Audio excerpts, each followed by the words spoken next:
దేవుడు నాకు ఒక సందేశాన్ని ప్రభు నాకు అనుగ్రహించాడు. మరి కరోనా గురించి మనందరికీ తెలుసు, ఆల్మోస్ట్ పబ్లిసిటీ అవుతూ ఉంది. మరి నిర్లక్ష్యంగా ఉంటే మరి ఇది వీరని లేదు, వారని లేదు. అది ఎవరో పోస్ట్ పెట్టారు, మన వాళ్ళే కదా, మన స్నేహితులే కదా, మన కొలీగ్సే కదా, మన బంధువులే కదా అని వెళ్ళాలని కౌగిలించుకున్నాం అనుకోండి, మరి ఎప్పుడు ఎలా ఉంటుందో మనకి తెలియదు అన్నమాట.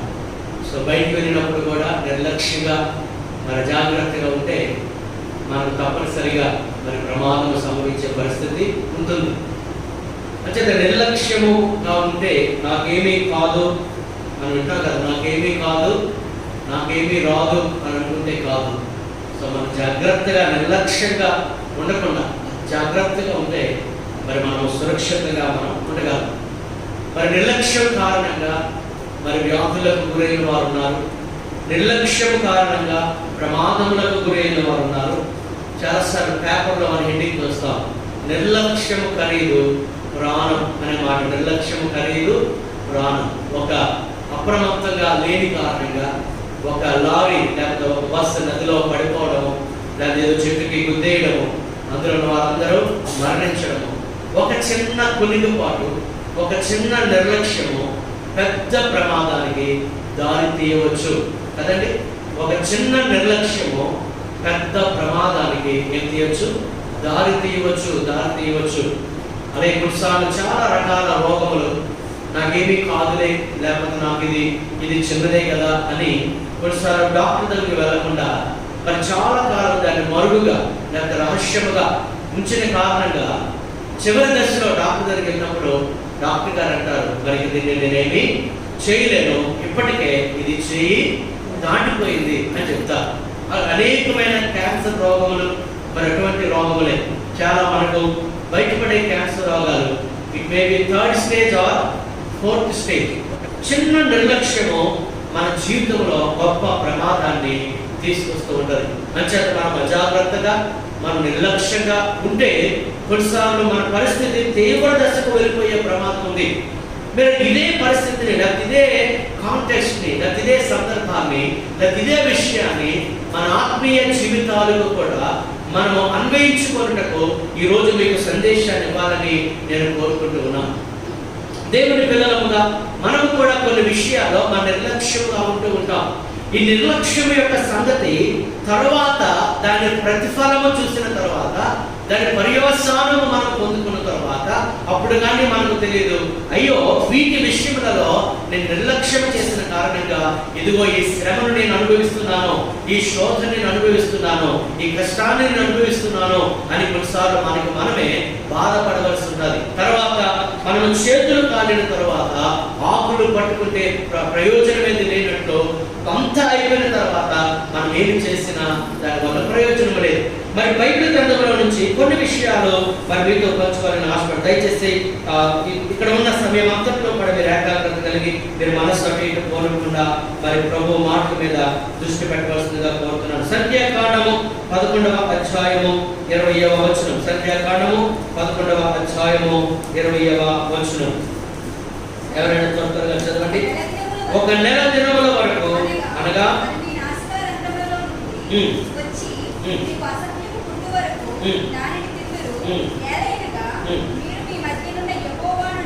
మీరు మీ మధ్యనున్న యెహోవాను నిర్లక్ష్యము చేసి ఆయన సన్నిధిని ఏడ్చి ఐగుప్తులో నుండి ఎందుకు వచ్చింది మనకుంటది.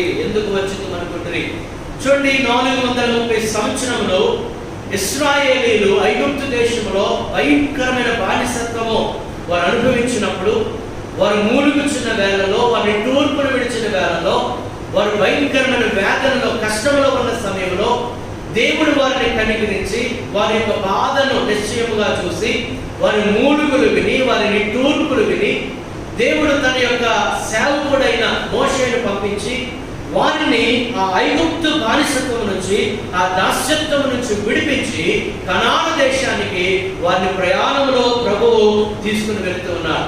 మరి మార్గ మధ్యంలో మీరు ఏం చేశారంటే ఇశ్రాయేలీలు దేవుని మీద సనగడం ప్రారంభించారు. ఒకనొక సందర్భంలో వారికి మాంసము దొరకలేదని లేకపోతే వారికి మాంసాహారం దొరకలేదని, ఇదిగో ఈ మోషే మమ్మల్ని చంపడానికి ఇక్కడకు తీసుకువచ్చాడు. చూసారా, అంటే గొప్ప ప్రమాదం గురించి వారు ఆలోచన చేయట్లేదు, కానీ అల్పమైన ఆ మాంసాహారం గురించి ఆలోచిస్తూ మోషే మీద వారు సంగడము ప్రారంభించారు. ఆ సందర్భంలో దేవుని మీద కూడా వారు సరిగినట్లుగా మనము చూస్తూ ఉన్నాం. చూడండి ఏమంటున్నాడు, ఏహో అక్కడ ఐగుప్తులో నుండి మేము వచ్చాము అంటే తీసుకొచ్చింది ఎవరు తీసుకొచ్చారు? దేవుడు తీసుకొచ్చాడు. వారిని కనికరించి, వారిని కరుణించి, వారిని ప్రేమించి, వారి బాధని చూసి ప్రభువు కూడా బాధపడి వారిని పోరండి వారిని తీసుకుని వస్తే వారు అంటున్నారు, ఇదిగో ఐగుప్తు నుంచి మేము ఎందుకు వచ్చామో అక్కడే బాగుంది అన్నట్లు వారు అనుకుంటున్నారు. అప్పుడు దేవుడు ఏమన్నాడంటే, ఇదిగో మీరు మాంసాహారం కదా కోరుకుంటున్నారు, మీకు ఎంత మాంసాహారం నేను ఇస్తాను అని అంటే, చూడండి 1 నెల దినముల వరకు అనగా అది నాసికారంధ్రములలో నుండి వచ్చి మీకు అసహ్యం పుట్టినట్లు చేస్తాను. ఒకసారి తల్లిదండ్రుల పిల్లలకి ఏదో అడుగుతూ ఉంటారు కదా, రకరకాలుగా అడిగినప్పుడు పాపం వచ్చి మనం ఏం చేస్తాం, వెంటనే దానికి పట పట పట పట మనం ఇచ్చేస్తాం కదా, అవునా కాదు? సో కొన్నిసార్లు వారి మీద బొమ్మలు ఇచ్చేస్తా ఉంటాం, లేకపోతే వారిని పడేస్తూ ఉంటాం. దేవుడు కూడా అన్నాడు, మీకు మాంసం కదా కావాలి, మాంసం లేదని ఎందుకన్నా అలా విసిగిపోతారని ప్రభు, ఇదిగో తీసుకోండి మాంసం, నెక్స్ట్ వచ్చినట్టు తినండి. ఎంత తింటారంటే మీ నాసిక ముక్కులో నుంచి ముక్కులో నుంచి చికెన్ పీసులు, ముక్కులో నుంచి మటన్ పీసులు. చూసారు, నాసికారంధ్రం అంటే ఇది కదా, అంటే మీరు తినండి, పేగమయ్య తినండి అంటే ప్రభు కూడా ఏమొచ్చింది, అల్పమైన వాటిలో చెత్త సలుతారు ఇంత పనిమాలనేది. సో అక్కడ మన మాట గమనించినట్లయితే, మీరు ఏలయనగా మీరు మీ మధ్యనున్న యెహోవాను నిర్లక్ష్యం చేసి ఆయన సన్నిధిని ఏడ్చారు. ఎందుకు ఏడ్చారు? విడిపించినందుక. ఎందుకు ఏడ్చారంటే దేనికోసం? మాంసము కోసము ఏడ్చారు, అనవసరమైన వాటి కొరకు ఏడ్చారు. ఈరోజు కూడా చాలా మంది అలాగే కదా, ప్రజలేమో చచ్చిపోతా ఉంటే మందు కోసం మందుల్లాగా అక్కడ దొరుకుతూ ఉన్నారు. మందులాగా చచ్చిపోతారండి. స్వల్పమైన వాటి కొరకు చూడండి, ప్రజలు ప్రాణం కాపాడుకోవడం కోసం ప్రయత్నం చేస్తూ ఉంటే ఎన్ని అక్రమాలు జరుగుతున్నాయి, ఎన్ని అన్యాయాలు జరుగుతున్నాయి కదా. ప్రజలు ప్రాణంతో ఉండడానికి వారు ఆరాటపడతా ఉంటే దీనిని కూడా సొమ్ము చేసుకోవడానికి మనుషులు ఏం చేస్తున్నారు? ప్రయత్నం చేస్తున్నారు. చూడండి ప్రజలారా, ప్రియులారా, చూడండి ఇంత ఘోరమైన కార్యములు జరుగుతున్నప్పటికీ లోకంలో దేవుని వైపు మనుషులు తిరగకుండా, దేవుని నిర్లక్ష్యం చేస్తూ, దేవుడు అనే మాట లేకుండా తమ ఇష్టానుసారంగా జీవిస్తున్నారు. ఈ మధ్య ఎవరితో ఫోన్తో మాట్లాడుతూ ఉంటే ఈ కరోనా వల్ల ప్రజల్లో కొంచెమైనా మార్పు వస్తుందని చూస్తే వాళ్ళు చెప్తున్నారు, ఎప్పటిలో అసలు ఏమీ మార్పు లేదండి, అసలు ఎప్పటిలో మార్పు లేదు, అసలు పశ్చాత్తాపం లేదు, అయ్యో ఇది ఎంత ఎంత ఎంత ఘోరంగా ఇది జరిగిపోతా ఉంది, ఇప్పుడైనా మనం మారాలి, మనం అందుకే ఎవరో పెట్టారు, ఇప్పుడైనా ఆహారాన్ని విడిచిపెట్టండి అన్న బాబు, గర్వాన్ని విడిచిపెట్టండి. నువ్వెంత ధనవంతుడైనా, ఎంత బలవంతుడైనా, ఎంత బంధు బలమన్నా, ఎంత జ్ఞానం అన్నా, ఎంత మంచి పొజిషన్ ఉన్నా, ఇప్పుడు చచ్చిపోతే నీకు సమాధి చేసే పరిస్థితిలో కనీసం నీ బంధువులు కూడా దగ్గరికి వచ్చి చూడలేని, నీ పెట్టి సమాధి పెట్టి మోయలేని పరిస్థితి. ఎందుకన్నా బయట కనబడుతున్న వాటి వరకు మీరు ఎందుకు గర్విస్తున్నారని మనం చాలా పోస్టులు మనం చూస్తాం. వీళ్ళని ఎంత జరుగుతున్నా దేవుణ్ణి అలక్ష్యం చేసే ప్రజలు, దేవుణ్ణి నిర్లక్ష్యం చేసే ప్రజలు కనబడుతూనే ఉన్నారు. వీళ్ళ అన్ని జనులు మాత్రమే కాదు, దేవుని ఎరిగిన ప్రజల్లో కూడా దేవుడంటే ఇంకా అలక్ష్యముగా, దేవుడంటే ఇంకా నిర్లక్ష్యముగా బ్రతుకుతున్న వారు మనకి ఎంతో మంది కనబడుతూ ఉన్నారు. దినవృత్తాంతముల 2వ గ్రంథము 29వ అధ్యాయము, దినవృత్తాంతముల 2వ గ్రంథము 29వ అధ్యాయము 6వ వచనం నుంచి మనం ఒకసారి చదువుకుందాం. ప్రియులారా, నేను చెప్పవలసిన మాట ఏంటంటే, దేవుడిని మనం నిర్లక్ష్యం చేసిన ప్రతిసారి, దేవుడిని మనం పట్టించుకోకుండా, దేవుడికి మనం దూరం అయిపోతూ, దేవుడనే మాట లేకుండా, ఆయన సన్నిధిలో గడపకుండా, ఆయనను ప్రార్థించకుండా, ఆయన వాక్యాన్ని ధ్యానించకుండా, ఎప్పుడు కూడా అన్య జనుల వలె తినుము త్రాగుము సుఖించమన్నట్లు బ్రతుకుతా ఉంటే, ప్రజలు దేవుడిని నిర్లక్ష్యం చేసిన ప్రతిసారి కూడా దేవుడు తన కోపాన్ని చూపించిన సందర్భము మనం ఇక్కడ కనబడుతుంది. 29వ అధ్యాయము, దినవృత్తాంతముల 2వ గ్రంథము 29వ అధ్యాయము 6వ వచనం నుంచి ఒకసారి మనం చదువుకుందాం. చదవండి. మన పితరులు ద్రోహులై మన దేవుడైన యెహోవా దృష్టికి చెడు నడకలు నడిచి ఆయనను విసర్జించి ఆయన నివాసమునకు పెడముఖము పెట్టుకొని దానిని అలక్ష్యము చేసింది. లేరా ఇటువంటి ప్రజలు ఈరోజు? లేరా ఇటువంటి ప్రజలు? అమ్మయ్య గుడికి రానవసరం లేదు, ఎందుకంటే ఫలానా ఏదో సాఫ్ చెప్పేసి ఏదో చెప్పేసి. మాట అర్థమైందా? ఈరోజు లేరా? ఉన్నారు. అందుకంటాడు ఒకవేళ ఈ సమయంలో కూడా ఇంకా నిర్లక్ష్యం చేస్తే, ఇంకా దేవుని సన్నిధిని పడమకం పెడితే, మన మధ్యకాలంలో మన మందిరంలో కూడుకోలేని పరిస్థితుల్లో మన ఆన్లైన్లో సర్వీసులు జరిగించినప్పుడు కొంతమంది ఫోన్ చేస్తాం, ఈరోజు యూట్యూబ్లో ఆరాధన అయింది కదా, ఆన్లైన్ ఆరాధన అయింది, మీరు కూర్చున్నారంటే ఆ టైంలో పనికి వెళ్ళిపోయామండి, ఆ టైంలో అక్కడికి వెళ్ళిపోయామండి, ఆ టైంలో అవ్వలేదండి. అంటే ఏంటి? మందిరం ఉంటేనే ఆరాధన అన్నట్టు, మందిరం లేకపోతే ఆరాధన లేనట్టు కదా. చాలా మంది అటువంటి ఆలోచన కాదు పిల్లరా. ఆనాటి ప్రజలు కూడా అలాగే దేవుని సన్నిధి పెడమొఖం పెట్టుకొని దేవుని సన్నిధి నిర్లక్ష్యం చేసి వారు ఉన్నారు. దేవుడు అన్నట్టాడు, ఆయన నివాసమునకు పెడమొఖం పెట్టుకొని దానిని ఏం చేశారట? అలక్ష్యం చేశారు. దేన్ని అలక్ష్యం చేశారు? దేవుని అలక్ష్యం చేశారు. ఇంకేం అలక్ష్యం చేస్తారు? దేవుని యొక్క సన్నిధిని అలక్ష్యం చేశారు. దేవుని సన్నిధిలో గడపడాన్ని అలక్ష్యం చేస్తారు. 7వ వచనము, మరియు వారు మంటపం యొక్క ద్వారములను మూసివేసి దీపములను ఆర్పివేసి పరిశుద్ధ స్థలమందు ఇశ్రాయేలులు దేవునికి ధూపము వేయకయో దహన బలులను అర్పింపకయో ఉండేది. కనీసం ధూపం వేయడం కూడా మానేశారట. ధూపం దేనికి సాదృశ్యము? ప్రార్థనకు సాదృశ్యం. మీకు తెలుసో తెలియదో నాకు తెలుసు, ఈ లాక్డౌన్ టైంలో, ఈ కరోనా టైంలో పూర్తిగా దేవునికి దూరమైన వారు చాలా మంది ఉన్నారు. దేవునికి ప్రార్థించిన వారు, దేవుని వాక్యాన్ని పఠించిన వారు, కనీసం దేవుని సన్నిధిలో కూర్చుని ప్రభా ఏంటి పరిస్థితి, మమ్మల్ని విడిపించు ప్రభు అని కనీసం ప్రార్థన చేయకుండా ఉన్నవారు, కుటుంబంలో కలిసి ప్రార్థన చేయకుండా ఉదయం నుంచి రాత్రి వరకు కావో పీవో మజాకరో అన్నట్లుగా ప్రజలు ఈ రోజు జీవిస్తున్న పరిస్థితుల్లో మనము చూస్తున్నాము. ఇలా దీపాలు ఆపివేసి, చూడండి, ద్వారాలు మూసివేసి దీపాలు ఆపివేసి దూపం వేయడం మానేసి దహనము నడిపించకుండా ఉన్నారు. 8వ వచనం, అందుచేత యెహోవా యూదా వారి మీదను యెరూషలేము కాపురస్తుల మీదను ఆయనకు కోపము వచ్చింది. పిల్లల దేవుని నిర్లక్ష్యం చేస్తే దేవునికి ఏమొస్తుందట? కోపం వస్తుంది. మీరు చరిత్ర అంతా చదవండి, బైబిల్ అంతా చదవండి. ప్రజలు ఎక్కడైతే ఆయనను కేర్లెస్ గా ఉన్నారు, లేదా ఆయనను నిర్లక్ష్యం చేస్తారు, ఆయన పట్టించుకోకుండా ఉన్నారు. చూడండి, కొన్నిసార్లు తల్లిదండ్రులైన వారు పిల్లలు పట్టించుకోకపోతే తల్లిదండ్రులకి ఏమొస్తుంది? కోపం వస్తుంది. కొద్దిసేపు మాట్లాడటం కూడా మానేస్తారు. అవునా కాదు? నేను ఎంత కష్టపడుతున్నాను, ఎంత నేను శ్రమపడుతున్నాను, అన్ని సమకూర్చాను, ఉద్యోగం ఇప్పించాను, పెళ్లి చేశాను, ఎంత చక్కగా నేను నాతో అసలు మాట్లాడమంటే వాళ్ళకి కోపం వస్తుంది రాదా? కొన్నిసార్లు దేవుడు కూడా మనం ఎంత ప్రార్థన చేసిన ఆయన మౌనంగా ఉంటాడు.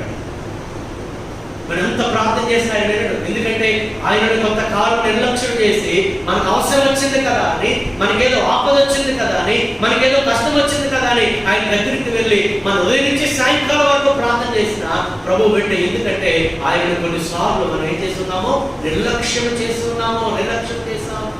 ప్రియ దేవుని పిల్లలారా, ఈ సమయంలోనైనా మనం ప్రభుని నిర్లక్ష్యం చేయకుండా మీ కుటుంబంతో చెప్పండి, మీ కుటుంబాన్ని మీరు నడిపించుకోండి చక్కగా. ఇదిగో మనం దేవుని సన్నిధిని నిర్లక్ష్యం చేయవద్దు, దేవుని సన్నిధిని ఆరాధించడం మానద్దు, దేవుని ప్రార్థన చేయడం మానద్దు. అక్కడ చూడండి, వారు చెప్పుకుంటున్నారట, మన పితరులు ఆ మాట ఉందండి, మన పితరులు ఏమయ్యారు?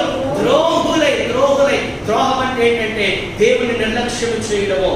8వ వచనం చూడమ్మా, అందుచేత యెహోవా యూదా వారి మీదను యెరూషలేము కాపురస్తుల మీదను కోపించి మీరు కన్నులారా చూచుచున్నట్లుగా వారిని ఆయన భీతికిని విస్మయమునకును నిందకును ఆస్పదముగా చేసి. ఎవరైతే దేవుని సన్నిధికి భయపడరో, జాగ్రత్తగా, ఎవరైతే దేవుని సన్నిధికి భయపడరో, ఎవరైతే దేవునికి భయపడరో అన్నింటికీ వారు భయపడుతూనే ఉంటారు. మీకు అర్థమవుతుందా? అదే స్తోత్రం. దేవునికి భయపడేవారు దేనికి భయపడరు. అందుకంటే దేవుని భయం లేదు కాబట్టి అక్కడ ఉంటాడు, వారిని భీతికి దేవుడు భయపడే పరిస్థితులు కల్పించాడట. వారు భీతికిని. మరి ప్రజలంతా అలా ఉన్నారు.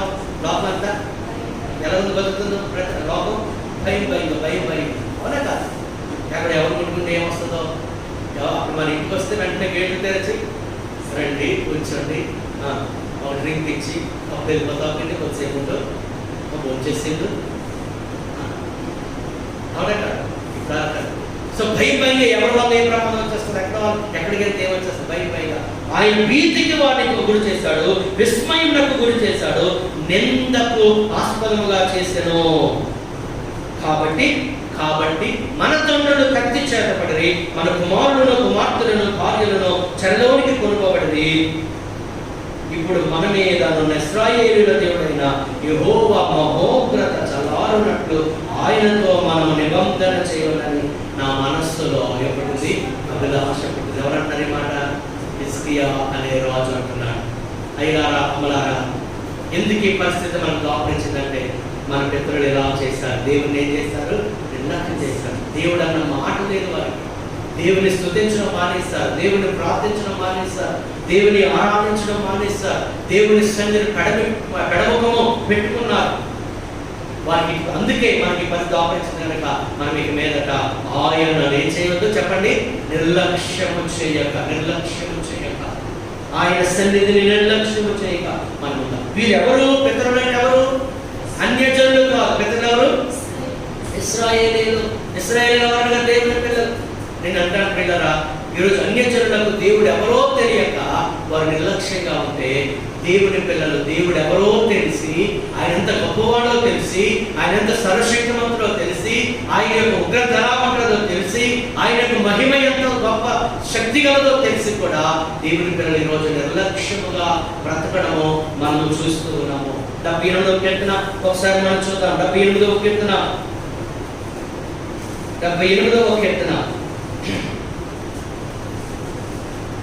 వీరు కూడా దేవుని ప్రజలే. 40వ వచనం, అరణ్యమున వారు ఆయన మీద ఎన్ని మారులో తిరగబడి. ఎవరి మీద తిరగబడ్డారట? దేవుని మీద. ఎంత గౌరవం!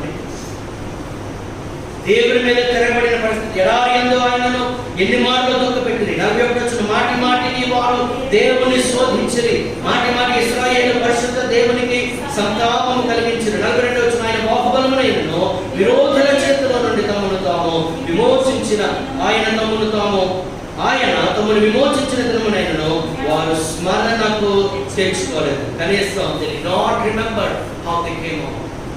వారు ఎలాగో విడుదల పొందారో, ఎటువంటి పరిస్థితుల్లో బయటకు వచ్చారో, ఎలాగో దేవుడు నడిపించాడో, ఎలాగో వారిని పోషించాడో, ఎలాగ అరణ్యంలో సైతము మనాహారాన్ని ఇచ్చి వారిని పోషించి సంరక్షించి నడిపించాడో, ఎలా వంట నుండి మధురమైన జలాన్ని రప్పించాడో, ఊరేలు బిడ్డలను రప్పించి చక్కటి శ్రేష్టమైన ఆహారాన్ని కలిగించాడో, వాటన్నిటినీ కూడా వారు మరిచిపోయాక దేవుని దుఃఖపెట్టారట. 8వ వచనంలో మనం గమనించినట్లయితే 44వ వచనం నుంచండి, ఐగుప్తీయులు కూడా, ఇటు ఇశ్రాయేలీలు ఐగుప్తీయులు కూడా. ఈరోజు దేవుని దుఃఖపెట్టేది ఎవరంటే, అటు అన్యజనులు దేవుని దుఃఖపెడుతున్నారు, ఇటు దేవుని పిల్లలు కూడా దేవుని దుఃఖపెడుతున్నారు. ఆయన ఎంతవరకు తట్టుకుంటాడు ఆయన? అందుకంటే ఆయన గతంలో మనం నేర్చుకున్నాం కదా, ఆయన దయ ఆవిష్కారం ఉన్నది, ఆయన కోపము నిమిషం మాత్రమే ఉంటుంది, కానీ అది చాలా శక్తివంతమైనది. అందుకంటే ఐగుప్తీయులు త్రాగలేకుండా నైలు నది కాలువలను వారి ప్రవాహ జలములను ఆయన రక్తముగా మార్చను, ఆయన వారి మీదకి జోరీగలను గుంపుగా విడిచను. ఇవన్నీ చూడండి, ఎవరు పంపించారు? ఆయన ఎవరు? దేవుడు పంపించాడు. జోరీగలను దేవుడు పంపించను, గుంపులుగా పంపించాడు. ఎంత చూడండి అమ్మా, కప్పలను విడిచెను, అవి వారిని నాశనం చేసెను, ఆయన వారి పంటను చీడ పురుగులకు ఇచ్చెను.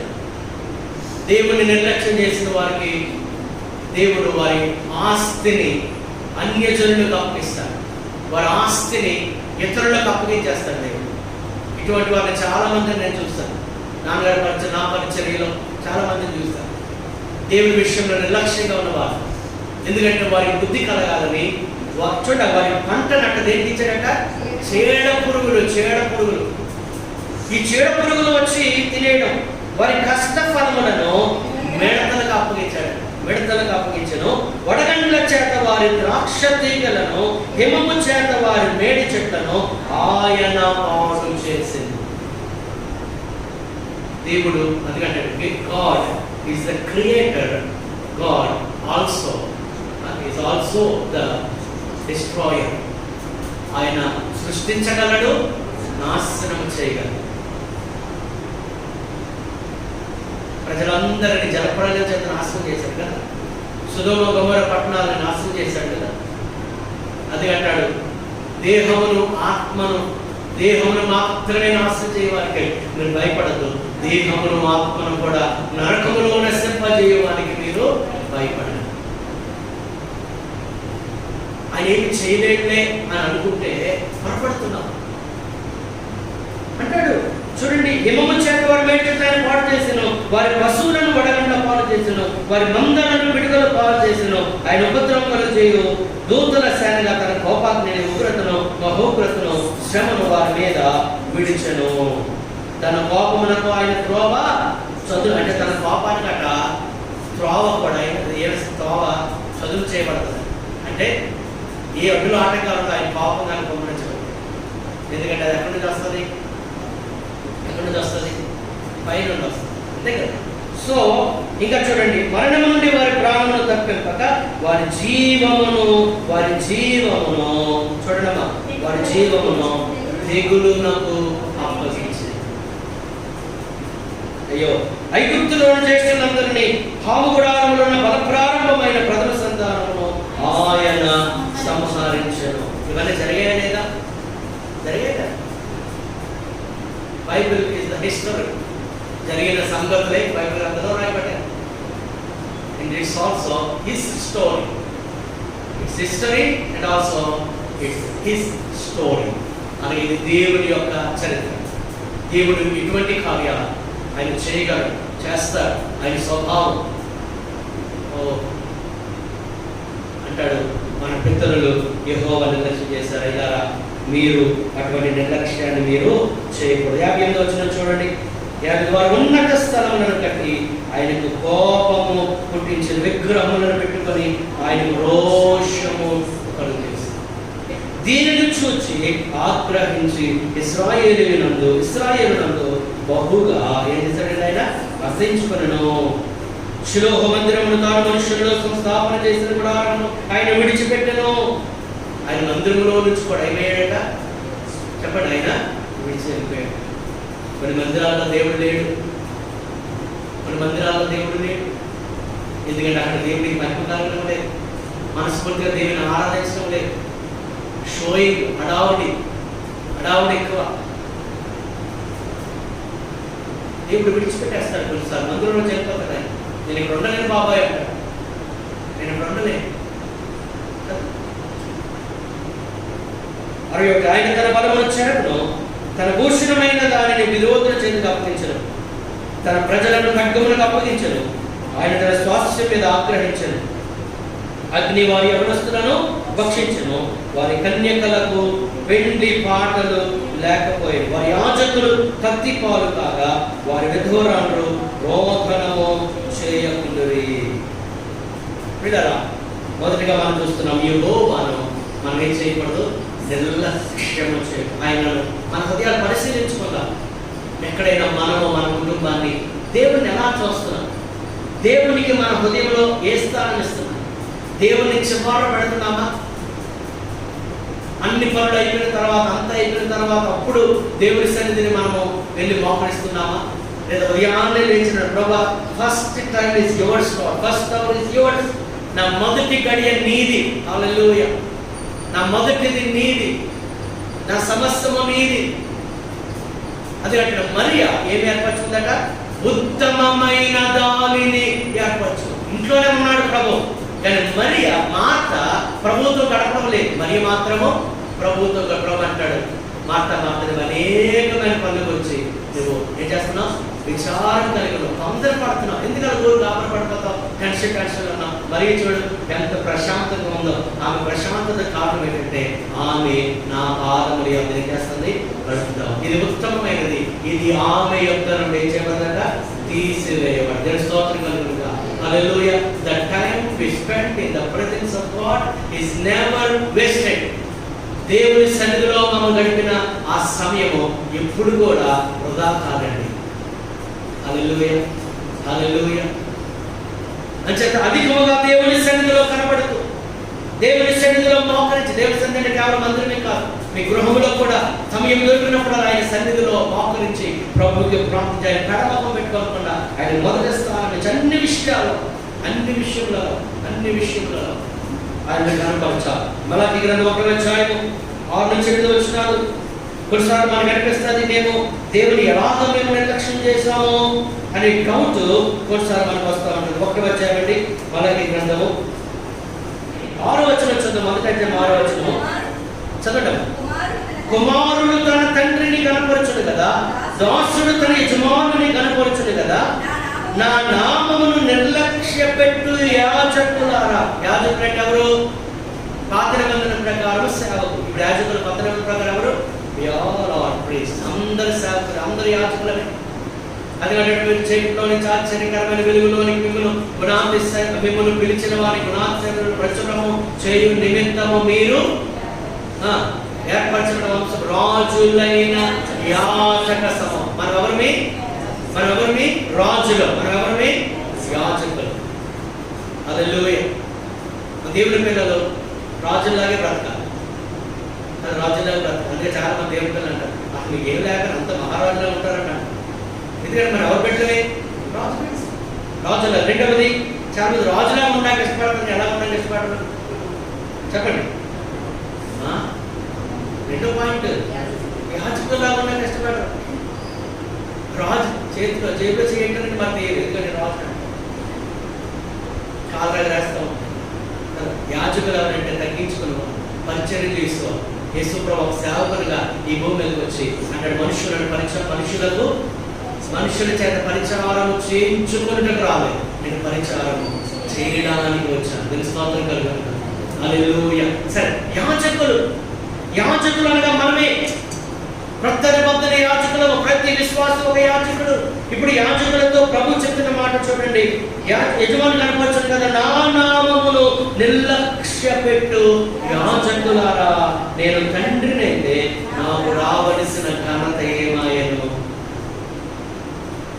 చాలాసార్లు మనం తండ్రి దగ్గరికి ఎందుకు వెళ్తున్నామో తెలుసా? చెప్పండి. తండ్రి దగ్గర ఏదంటే కొట్టుకుని వచ్చి వారికి ఏదైనా అవసరం వస్తేనే చెప్పండి తండ్రి దగ్గరికి వెళ్తారు, తల్లి దగ్గరికి వెళ్తారు కదా. వారితో ఆప్యాయంగా మాట్లాడతారు. ముందు వారిని ఏం చేస్తారు చెప్పండి.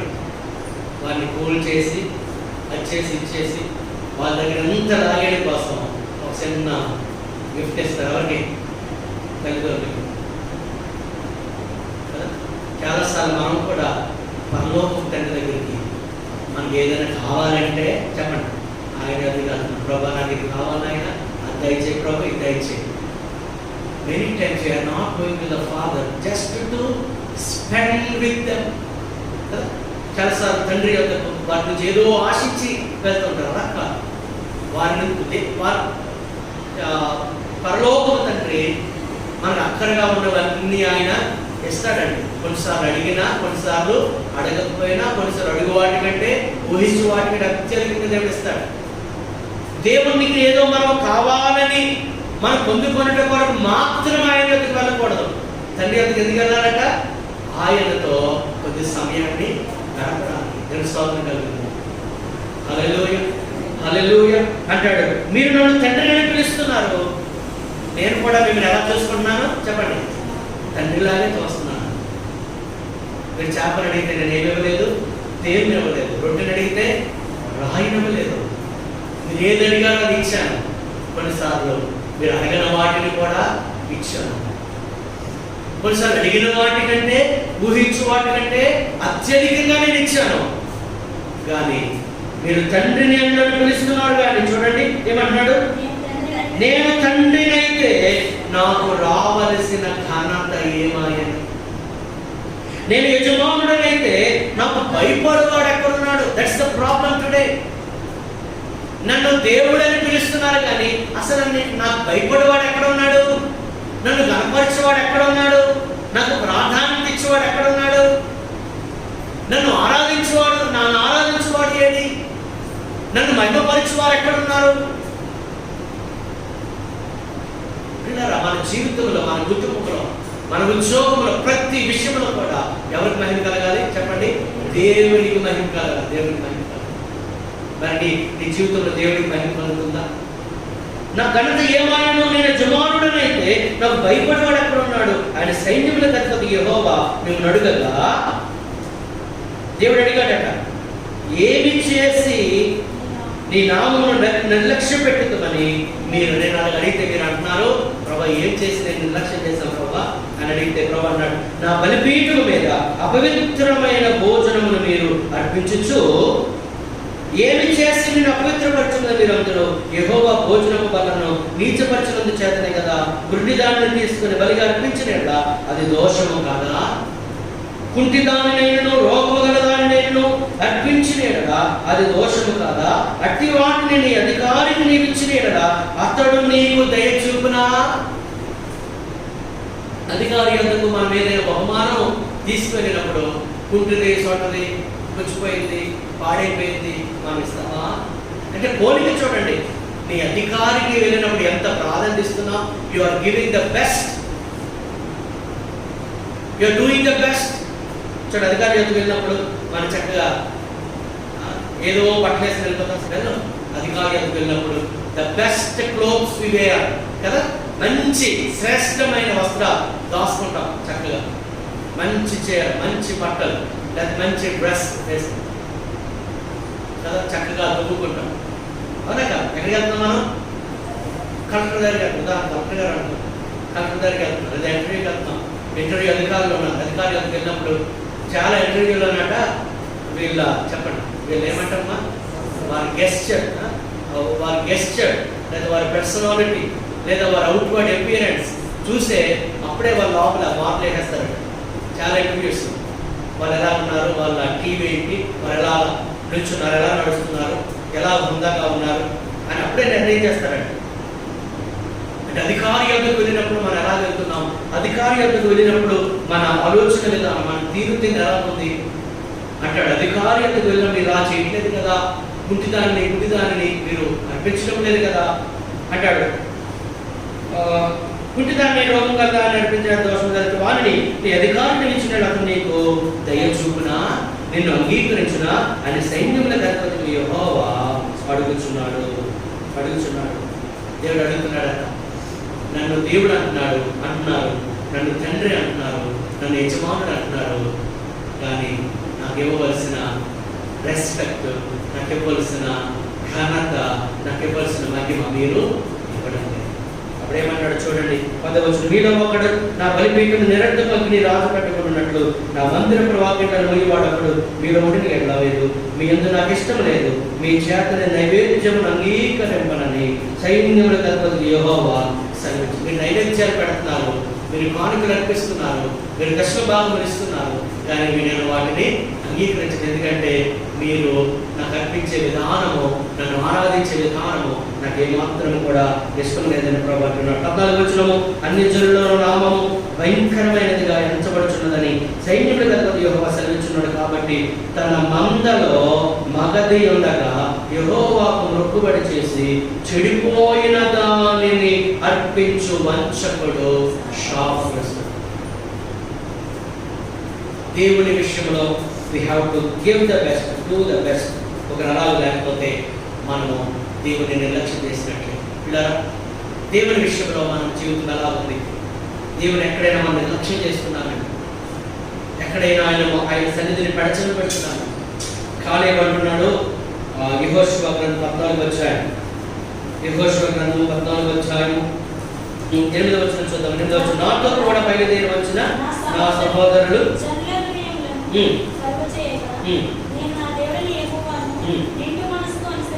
దేవుణ్ణి అనుసరించేవారు ఎలా అనుసరించారట?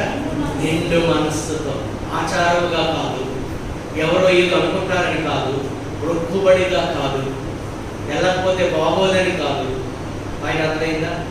లేకపోతే ఏదో నష్టం వస్తుందని కాదు, నిండు మనస్సుతో. కాలేబు అన్నాడు, నేను నిండు మనస్సుతో నేను అనుసరించాను.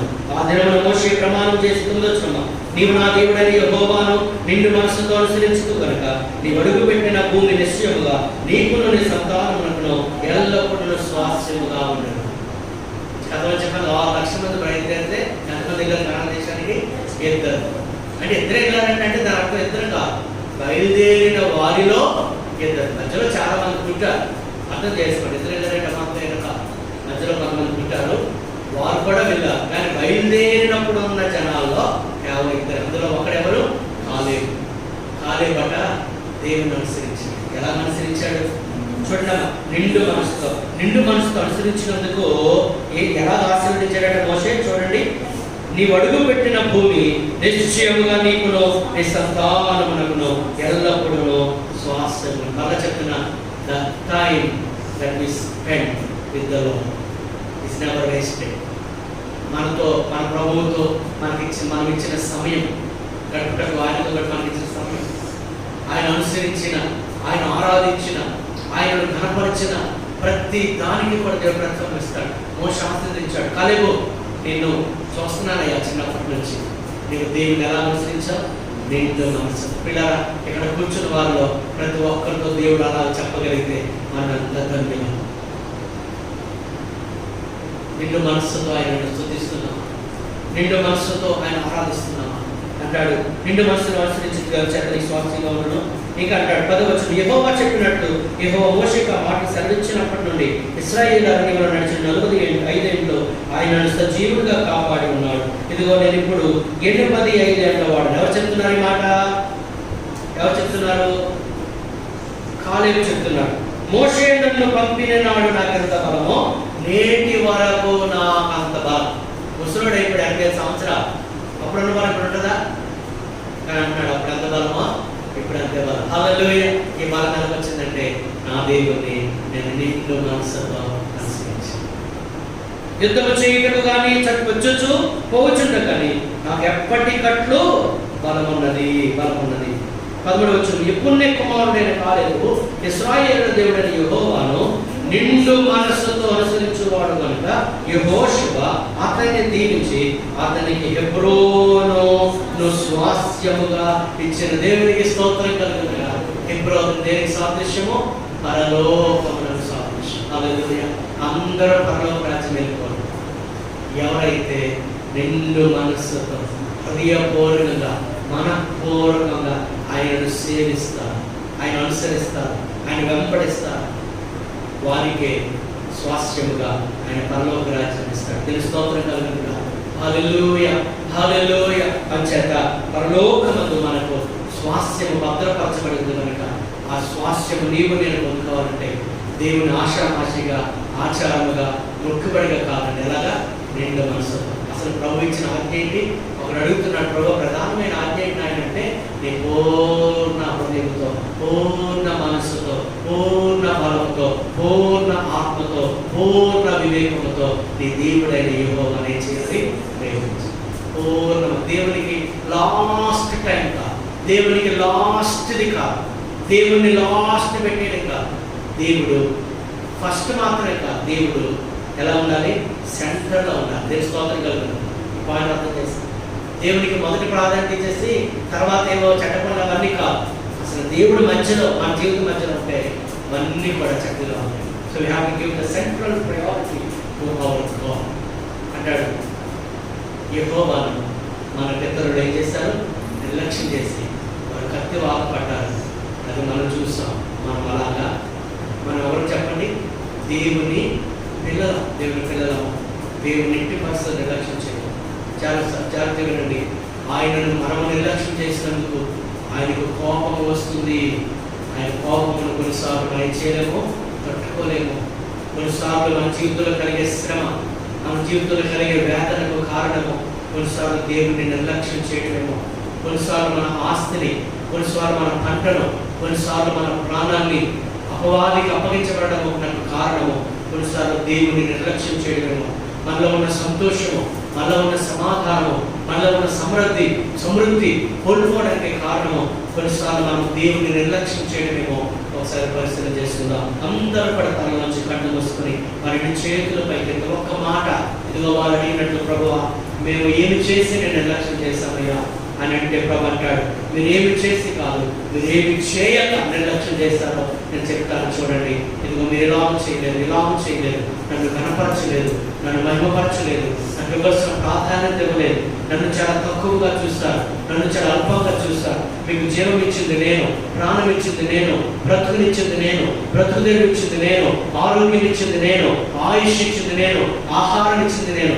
ఇన్ని పనులు మీకు చేస్తామంటే, ఎంతగా మిమ్మల్ని ఆశీర్వదిస్తామంటే, ఆశీర్వాదాన్ని మీరు చూసి మురిసిపోతూ నన్ను నిర్లక్ష్యం చేస్తున్నారు అని ప్రభు సెలవిస్తూ ఉండగా, ప్రియ ఎవరి బిడ్డారా, ప్రియ దేవుని పిల్లలారా, పెద్దలారా, స్త్రీలారా, పురుషులారా, సహోదరి సహోదరులారా, ప్రియ సంగమా, నీవు ప్రభు నిర్లక్ష్యం చేస్తున్నావా? ఆయనను ఏదో మొక్కుబడిగా, ఏదో ఆచారముగా, ఏదో వెళ్ళాలి, రావాలి, ఉండాలి, ఆయన ఏదో ఇలా చేయాలని కాదు, కానీ మనస్ఫూర్తిగా నిండు మనస్సుతో ఆయన ఆరాధించాలని కోరుకు అందరినీ చేతులకి ప్రభావ, నిండు మనస్సుతో నేను ఆరాధించడానికి సహాయం చేయ ప్రభావ. ఓ నీకు వందన వందన వందన వందన, స్తోత్రమయ్య స్తోత్రమయ్య స్తోత్రమయ్య. హల్లెలూయా హల్లెలూయా.